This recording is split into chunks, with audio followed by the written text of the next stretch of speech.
আমাদের দলের যে মূল প্রেরণা, জাতীয়তাবাদী শক্তির যে প্রেরণার উৎস যিনি, এবং যিনি গণতন্ত্রের জন্য এবং একটা আদর্শের প্রশ্নে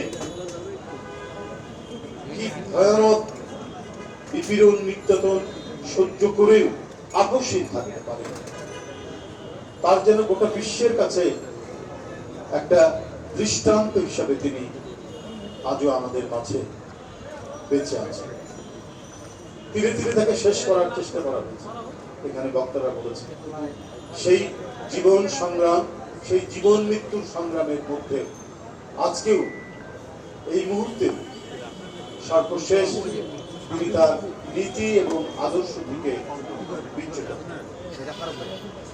আমরা বিএনপি করি একটা গর্ব নিয়ে, সে গর্বটা হচ্ছে এই দলের যারা প্রতিষ্ঠাতা, যিনি প্রতিষ্ঠাতা এবং তার সহধর্মীদের কাছ থেকে আমরা এই শিক্ষাটাই পেয়েছি, যেটা আমরা রাজনীতিতে হয়তো থাকতে পারি, সক্রিয় থাকতে পারি, নাও থাকতে পারি, আমাদের পদ পদবি থাকুক বা না থাকুক, কিন্তু আমরা যে বিএনপি করতাম বা করছি, এই আনন্দটাই হচ্ছে যে আমাদের নেতা নেত্রী ছিলেন স্বাধীনতার মহান ঘোষক শহীদ রাষ্ট্রপতি জিয়াউর রহমান এবং গণতন্ত্র বেগম জিয়া। এই দুটাকে যেন বিভাজ্য করা যায় না, অভিন্ন এক সত্তা দেশনেত্রী বেগম খালেদা জিয়া, এবং তাদের পতাকা যিনি এখন বহন করছেন তিনি হলেন বিএনপির ভারপ্রাপ্ত চেয়ারম্যান। আজকে সেই নেত্রী চিকিৎসার জন্য বিদেশে গেছে, লন্ডনে দীর্ঘ কয়েক বছর ধরে অনেক সংগ্রাম, আন্দোলন, দাবি তার সুচিকিৎসার ব্যবস্থা করা, উন্নত চিকিৎসার ব্যবস্থা করা, কিন্তু এমন এক দানবী রাষ্ট্র ক্ষমতা দখল করেছিল, মানে মৃত্যু, হত্যা, রক্ত এর মধ্যেই থাকতে তিনি ভালোবাসতেন। রক্তের গন্ধ যেন তার কাছে ছিল সবচাইতে প্রিয় গন্ধ। বেলি ফুলের গন্ধ নয়, হাসনা হেনার গন্ধ নয়, গোলাপের গন্ধ নয়, রক্তের গন্ধই যেন শেখ হাসিনার অত্যন্ত প্রিয় ছিল। কেন তিনি এইভাবে একজন দেশের জনপ্রিয় নেত্রী, মানুষের ভালোবাসায় সিক্ত একজন নেত্রী, সেই নেত্রীকে বিনা কারণে, বিনা অপরাধে, মিথ্যা মামলায় সাজা দিয়ে বড় বড় ধ্বংসস্তূপের মতো সেই 2 শতাব্দী প্রাচীন এক কারাগারের মধ্যে আটকে রাখে? গর্তের ভিতর থেকে বা ফলের ভিতর থেকে, ব্যাগের ভিতর থেকে কত যে বিড়াল বেরোচ্ছে, সাদা বিড়াল, কালো বিড়াল, লাল বিড়াল, একটার পর একটা বিড়াল বেরিয়ে আসছে, যেটার আসল রং এখন আমরা দেখতে পাচ্ছি।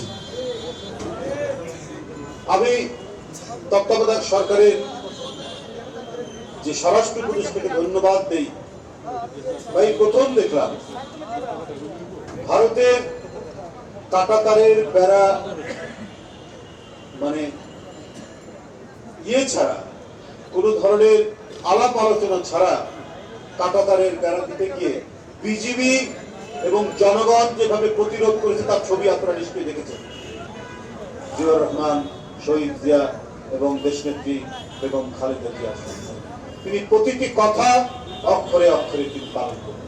আজকে 6000 মাইল দূরে থেকে এখানে যারা শহীদ হয়েছেন, এখানে যারা পঙ্গু হয়েছেন, কারো হাত নাই, পা নাই, কারো পায়ের ভিতর দিয়ে গুলি চলে গেছে এবং অন্ধ হয়েছে, তাদের প্রত্যেকজনের তিনি যেভাবে খবর রাখেন, তাদের দিকে তিনি যেভাবে সহযোগিতার হাত বাড়িয়ে দিয়েছেন, নিশ্চয়ই আপনারা ইনশাআল্লাহ বিএনপি যদি ক্ষমতায় যায়, প্রত্যেকেই আপনার যে সহযোগিতা এবং পরিবারের ভরণ পোষণ আমরা বলেছি যে পরিবারে তার শিক্ষাগত যোগ্যতা অনুযায়ী যে চাকরি পাওয়ার দরকার, সেই চাকরিরও ব্যবস্থা বিএনপি করবে। আজকে এই দোয়া মাহফিলে আমি আমাদের প্রিয় নেত্রী দেশনেত্রী বেগম খালেদা জিয়া, যিনি অনেক দুঃখ কষ্ট করে আমাদেরকে তার আদর্শের ছায়াতলে আশ্রয় দিয়েছেন, যিনি এই দেশ এবং এই জাতির প্রশ্নে কখনোই তাকে ন্যূনতম বিচলিত করা যায় না। তিনি অত্যাচার নির্যাতন সয়েছেন, তারপরেও অন্যায়ের কাছে, অত্যাচারীর কাছে তিনি মাথা নত করেন।